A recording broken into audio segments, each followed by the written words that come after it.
कहते राज्य क्रम ताराम की रजा धरे सोशीस, दास गरीब दरस परस दिन बैठे जगदीश। इस परमात्मा की रजा में रहना और देखना, फिर ठाठ आपके 101 पीढ़ी का कल्याण होगा, या कोई डूम भाट के गीत नहीं है। परमात्मा के फार्मूले हैं, द्वार धनी के पड़ा रहे और धके धनी के खावे, और 100 काल झकझोल ही पर द्वार छोड़ नहीं जा।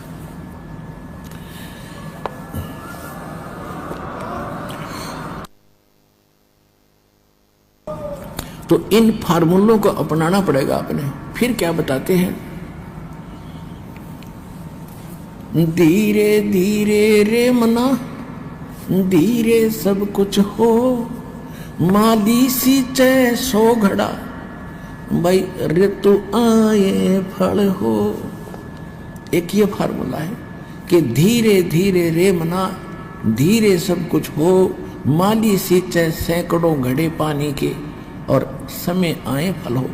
जैसे एक आम का पौधा बीज बोया माली ने, और उसमें जब तक वो पेड़ नहीं बनता उसकी सुरक्षा भी करता है, उसकी सिंचाई भी करता है, सैकड़ों घड़े पानी डालता है, तो वो उस प्रोसेस का मास्टर है।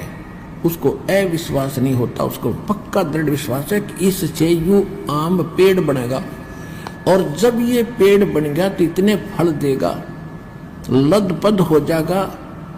इसी प्रकार आपका यो भक्ति रूपी, सत भक्ति रूपी, यथार्थ भक्ति रूपी पौधा आम का बीज ईब बुया है। आप जब से यहाँ आए, अब इसकी सुरक्षा और आप इसकी संभाल करो, सिंचाई करो, सेवन करो, मर्यादा में रहो, बाढ़ बनाओ, इसकी रक्षा करो और भक्ति करते ही रहो। एक बार इसने थोड़ा सा समय दो, उबड़ दो आपकी भक्ति, और बनन दो इसको भक्ति का पेड़। फिर देखना फल लदपद हो जाओगे, आप भी खा लोगे, रिश्तेदारों को भी पहुंचा दोगे, तो भी ना खत्म हो, इतना सुख देगा। फिर तीसरा फार्मूला ये है, जैसे आपको बहुत बार बताया है कि भगत भी आपस में बताते हैं।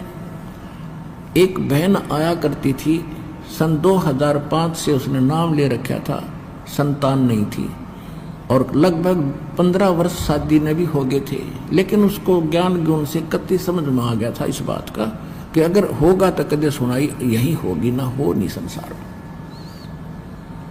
तो उसको बार बार कहा जाता, बेटी विश्वास रख। कहते हैं कभू तो दीन दयाल का भनक पड़ेगी कान, तो वह भी दृढ़ रही। तो इकट्ठी 2 लड़की दी उसको, 2 लड़की बालक ने 40 साल की उम्र में।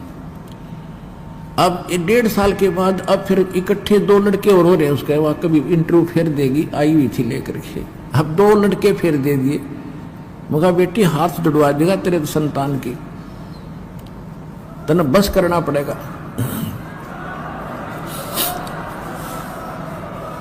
तो इस तरह जो इस तरह की डिमांड रखते हैं, आशा लेते हैं, तो उन्हें दृढ़ भी होना पड़ेगा और ये फार्मूले अपनाने पड़ेंगे। फिर देखियो क्यों करना हो जाए। एक भगत आपको बता रहा था इंटरव्यू में, पता नहीं कहाँ कहाँ भक्ति करते थे, 2 लड़के थे, कैप्टन था, एक और अच्छा लड़का था, दोनों की मृत्यु होगी, कई लाख रुपये लग गए बीमार होकर के।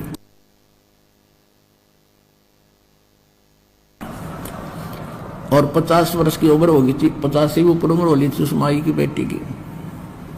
लुटपट के यहाँ किसी बहन के कहने थे, यहाँ 1.5 साल भर के बाद उसने अपना ऑपरेशन ठीक करवाया, साल भर के अंदर लाल दे दिया।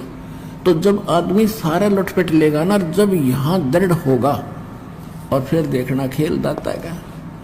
तो आप इस सत्संग में आकर ये ज्ञान सुना करो, और जो दास बताओ उस पर दृढ़ होया करो, संसार की मत सुना करो। यहाँ से नाम लेकर जाने के बाद कोई ये कह देगा चल वहाँ लड़के होने की दवाई मिल रहा है, वो हमारा फार्मूला खत्म, वहाँ कुछ होना ही नहीं था। भगवान की आस्था है, भगवान ने हाथ हटा लिया।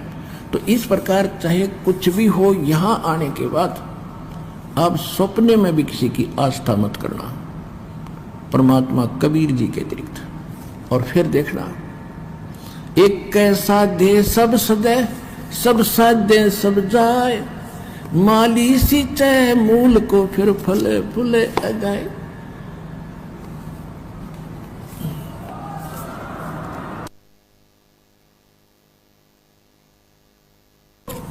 तो एक ये फार्मूला है कि राम नाम रटते रहो जब तक घट में प्राण, और कभू तो दीन दयाल के भनक पड़ेगी कान। मतलब इस श्रद्धा से आप यहाँ आओ, और फिर दूसरा ये उद्देश्य रखो कि मान लीजिए किसी भी कारण से त्रुटि तो हमारी ये रहेगी और परमात्मा वो स्वस्थ ना हो सके और मर गया, मृत्यु भी होगी, तो मनुष्य जीवन मिलेगा। मनुष्य जीवन का मिलना कोई बालकों का खेल है।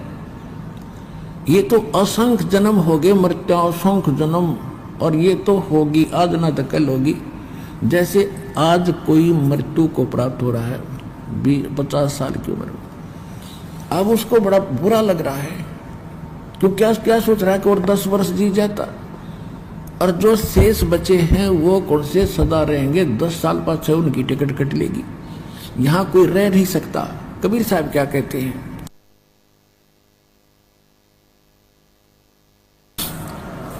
साथी हमारे चले गए हम भी चलन हारे, कोई कागज में बाकी रह रही ही ताते लगी है वारे। परमात्मा कहते हैं हमें समझा रहे हैं कि तुम देख रहे हो कि कोई कल मर गया, कोई परसों मर गया, इसी से आपके मित्र प्यारे रिश्तेदार खत्म हो रहे हैं, और आप भी एक दिन जाओगे। आपका कोई कागज में बाकी रह रही है, यानी कोई समय सांस शेष है, जिस दिन वो पूरे होंगे 1 सेकंड में जाओगे, यहाँ से कोई रोक नहीं सकेगा। तो कहने का भाव ये है कि इस संसार की आस में केवल यहाँ जीना ही जीना मानकर भक्ति नहीं बनेगी। परमात्मा की भक्ति को प्रथम रखकर और फिर चलो। आप विश्वास करो, ये मालिक आपको जीवन देगा, आपकी आयु बढ़ावेगा, एक्सटेंशन देगा, यदि आपकी नीत भक्ति की रही। दूसरी बात ये होती है, जैसे परमात्मा को तो हमारे आने वाले समय का खूब पता है।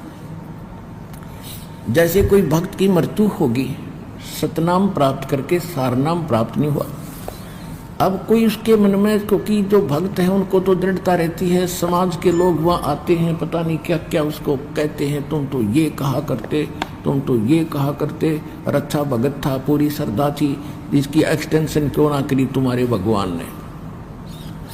तो पुण्यात्माओं विचलित ना होना। आपको उदाहरण देता हूं कि उस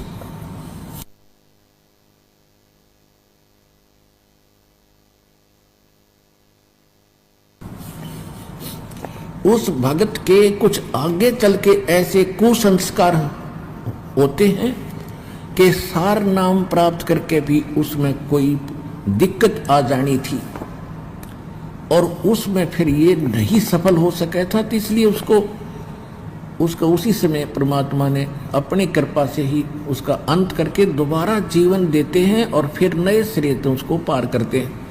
अब तो ये भक्ति युग शुरू हो गया, हजारों वर्ष ये चलेगा। अब तो कोई धोखा है नहीं, मोक्ष नहीं, मृत्यु होगी तुरंत मनुष्य जीवन 10वें महीने आ लेगा यहाँ पर।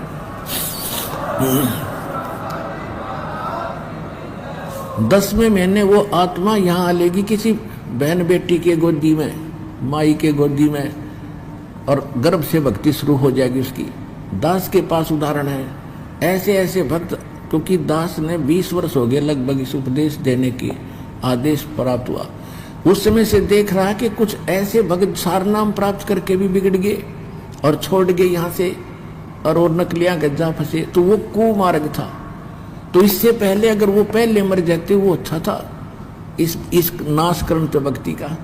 तो परमात्मा अपने भक्त हंस के लिए जो ऑपरेशन आवश्यक होगा वो अवश्य करेगा। जैसे किसी को रोग है और उसकी टांग कटनी है, और टांग ना कटी तो उसकी जीवन नाश होना है, तो डॉक्टर सलाह देगा कि टांग काटनी पड़ेगी तो जीवन रक्षा चाहता है।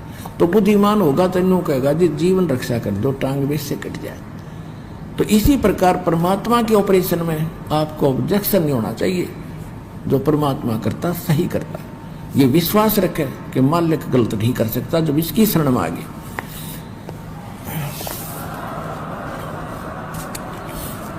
जैसे एक डॉक्टर के पास आप पहुंच के तो वहां डॉक्टर की चलनी चाहिए, मरीज की नहीं। जब मरीज चला होगा तो ऑपरेशन फेल हो जाएगा और वो जीवन अपना हाथ धो बैठेगा। तो इसी प्रकार जैसे आप देखते हो, बिल्ली जो होती है एक घर में बच्चे पैदा करती है और तीसरे दिन उनको मुख से उठा उठा सारी रात दूसरे घर में ले जाती है। क्यों ले जाती है? कि उसको पता है कि कहीं या कुत्ते कातों को पता ना लग जाए तेरे बच्चों का, यहाँ पता लगा तो दूसरे में रखाऊंगी। और जब वो उठाकर चलती है उन बच्चों को अपने मुख से पकड़ती है। कितने पैने दांतरे होते हैं, दांत होते हैं बिल्ली के, और वो बच्चों को बीच से पकड़ कर चलती है। वो बच्चे चूं भी नहीं करते। क्यों नहीं करते? क्योंकि हम उनको दर्द होता है, उनको मालूम है हमारी माँ पकड़ रही है और इसी से दर्द हो रहा। हमारे को ये कोई विशेष खास बात है, हमें कोई खतरा है, उससे बचाने के लिए ले जा रही है। तो वो पशु भी इतना महसूस करते हैं, वो भी हाय हाय ना करते और चुपचाप बेचारे नो हो जाते, नो सुकड़ जाते हैं और वो पकड़ के ले जाती है और बिल्कुल नहीं बोलते। उनको मालूम है जो